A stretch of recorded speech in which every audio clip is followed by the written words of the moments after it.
Hi guys, welcome to another episode of the Afro Millennial. As promised, in today's episode I'm going to be talking about the trade war or the misunderstanding between Nigerian traders and local traders in Ghana. So what is the trade war about? Okay, so there has been complaints from Ghanaian traders that Nigerian traders are doing business at the retail level in Ghana, and then they are selling at cheaper prices and they are taking their customers, so they are not allowed to do business in Ghana. Why are they causing this kind of competition and all that? And they've been calling on the government to get these traders out of the market. So to begin with, I'm going to talk about laws. What do the laws of Ghana say concerning foreign traders, right? Do foreign traders have the right to sell in the market at the retail level? So the GIPC Act 2013, Act 865, Section 28. Let me start from 27. Section 27 gives sort of protections for local Ghanaian traders or citizens of Ghana who are engaged in trade. And then it reserves certain types of trade to Ghanaian traders or to Ghanaian citizens. So something like petty trading, like selling rice in the market, cups of rice, or selling beans or foodstuff, or I think hairdressing. They are all protected. Like if you are not a Ghanaian, if you are not a citizen of Ghana, you can't engage in such activities in Ghana. Can foreigners partake in retail trade? Yes, the answer to that question is yes, but some conditions must be met. First, the foreigners have to register their businesses with the Registrar General's department, and also they have to stay away from the retail activities I just mentioned, those that are reserved for Ghanaian citizens.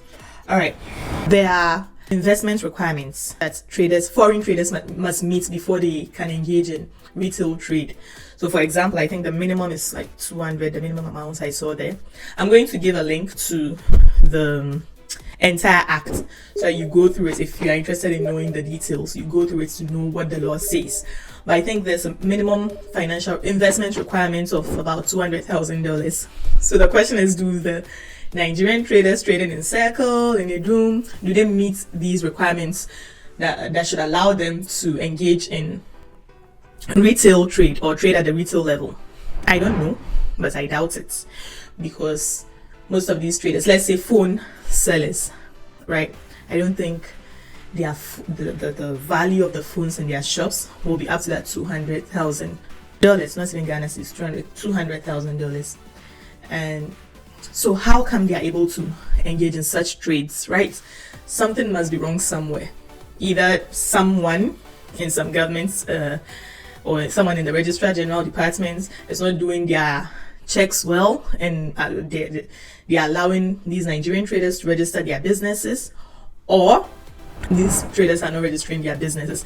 And what is the implication of these traders not registering their businesses or underreporting or over-reporting their investments, right? So first of all, if your business is not registered and you're selling, then it's likely you are able to evade taxes. And then if you're not paying taxes are quite hefty. So if you're not paying taxes, that could bring the cost of your goods, the price of your goods down. This will be down the cost of doing business, so your prices, that will reflect on your prices. Secondly, these Nigerian traders are being accused of smuggling their goods through illegal routes, maybe through Togo, not the actual legal border in Togo. Import duties in Ghana are very high. They are very high compared to neighboring countries. So if a Ghanaian trader is doing business and is importing goods from outside the country and they are paying import duties, the cost of doing business increases because of those high import duties, right? And if truly the Nigerian traders are getting their goods in from Togo or from wherever they are smuggling and they are not paying those high import taxes, then their cost of doing business is lower and they can afford to sell at lower prices. That's what the Ghanaian traders are saying. So that's why these Nigerian traders sell at lower prices to their customers. And so because of that, the Ghanaian traders are finding it, assuming it's true, because of that, Ghanaian traders are finding it hard to compete with these Nigerian traders, and they're being taken out of business. So that is what the law says, and the implications for all this. That's if the allegations are true that the Nigerian traders are not doing the right thing, they're not going by the laws of Ghana. So it's what the traders are saying, or what this means is that it's kind of like the government is punishing traders who are doing business legally. In my sister's words, law-abiding citizens tend to suffer in operating businesses in Ghana because the authorities are more comfortable chasing the legal businesses. I mean, I've seen that before, right? So if I worked with the Ghana Revenue Authority during my national service and beyond that, if your business is registered, they have your details, they just come to you and they get the taxes. Even if you refuse to come, like, they know how to get to you. They are going to put penalties on you. They are going to punish you if you do not pay your taxes, right? But then how much effort are they putting in to capture those who are not already in the system? Like people who are supposed to be paying taxes but are not paying taxes, like how these Nigerian traders are being alleged to do. Like it's alleged that they are not paying taxes. What are the authorities doing to get these people in? Are they overburdening those who are? It's like so let's say all that is true. I think the authorities should do more to get the people in so that all these differences will be evened out. Now that's the legal part. That's what the government should do. Now let's get to the traders themselves, the Ghanaian traders. I understand imports, duties, I understand all that, but let's talk about things that are grown locally, or things that are that come into the country from Burkina Faso. Well, that could be also imported. So let's just focus on things that are grown locally. Let's just say foodstuff. How can a Nigerian trader sell foodstuffs at a cheaper price than a Ghanaian trader? Where are they getting the food from? Are they bringing the food from Nigeria? Is it not the same food that's being grown in Ghana that traders are having access to? I understand if you say imports, but I'm talking about the things that are grown in Ghana, locally produced things, food especially. How is that possible?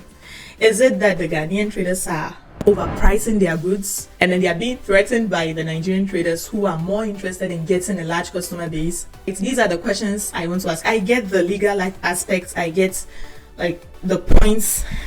Yes, it's not good for people to be doing business in Ghana illegally, but what about the Ghanaian consumer? Is it right for the Ghanaian traders to sell at very high prices just to make large profits, like unreasonably, in my opinion, unreasonably large profits, right? So that is the question I'm asking. So if these people are doing their trade illegally, why are the Ghanaian locals or the Ghanaian consumers going for their goods? Yes, lower prices, but is it only the import duties? Is it only the smuggling? Could there be other reasons? And apart from the prices, let's talk about customer service. It's known all over when you go to a Nigerian shop. Oh, I want to buy a phone charger, maybe iPhone 12 or something. The guy will say, oh, I don't have it, but wait, I'll go and find one for you. And they'll go out and bring you a charger at no additional cost. The Ghanaian trader will just tell you, I don't have a charger, or I don't have change. So like, deal with it. And that is the customer service. If I come to your shop and you don't give me any special treatment, and I go to the next person's shop and the person gives me special treatment, of course I'm going to patronize it, even if there's no difference in price, right? So these are some of the things Ghanaian traders should be looking at. Yes, it's true, Nigerian traders are coming, but is there something they can learn from the Nigerian traders so that they don't complain that all their customers are going to the Nigerians? These are the questions that need to come up. It's not just, yes, the legality is there. What needs to be done needs to be done. The government should crack down on these illegal traders. If it's true that they are doing business illegally in Ghana, that's wrong. But then let's look at other issues. That's why do the Ghanaian traders feel the need to press down on the necks of the ordinary citizen or the consumer with high prices, poor customer service. Like in Accra, you go to a shop or you go to a seller and then you are trying to bargain. The person can tell you angrily, if you want to buy, buy. If you don't want to buy, go. That's like a direct translation. Who does that? And then I go to the next person, the person says, oh, I don't have it, but I want to do this. And the person talks nicely, sells at a good price. Why would I come to you the next time? And why wouldn't you fight to kick that person out of the market? Trade is trade. Business is business. If you are doing things right, then the next person's activity shouldn't concern you.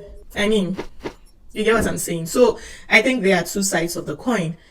You don't just do look at one. So again, I'm always blaming the government. The government should do their work, or the they are all parts of the government, the Ghana Revenue Authority, or the Registrar General's Department, or everybody involved in registering a business and making sure that they do the right thing. Yeah, so that's my take on this issue. I mean, always I just give my opinion, and then I open up the discussion in the comment section. So please let me know what you think in the comment section. Do you think Nigerian traders are at fault for having lower prices? Yes. What do you think of these allegations? Do you think they are true? Are they smuggling in goods? Are they requirements, or like to get to be able to do retail business in Ghana? I know wholesale, they are able to do wholesale, but retail, are they meeting the requirements? If you are knowledgeable in that aspect, maybe you work in one of those agencies and you have the figures, let us know in the comment section. And what do you think about the attitude of Ghanaian traders or Ghanaian business people, the interaction, the customer service compared to Nigerians? And if you're a Ghanaian trader, you think this is not true, let's know, like, what is the reason behind these types of behaviors? I'm not saying all Ghanaian traders are like that, but it's common. It's common. I don't have change, so like I shouldn't buy your goods. Should I go somewhere else? Or like, you don't have change. What do we do? That's it. So that kind of thing is a big, like, just let me know. Just let me know in the comment section. This baffles my mind. Like, right. So if you stayed with me to this point, thank you very much. I hope you enjoyed the video today. If you haven't already done so, subscribe to my channel, please, and hit the notification button so that once I upload a video, you'll be notified. Also, share to your friends and your loved ones who you think might enjoy the video. Thank you for staying with me in this video. I'll see you in the next video.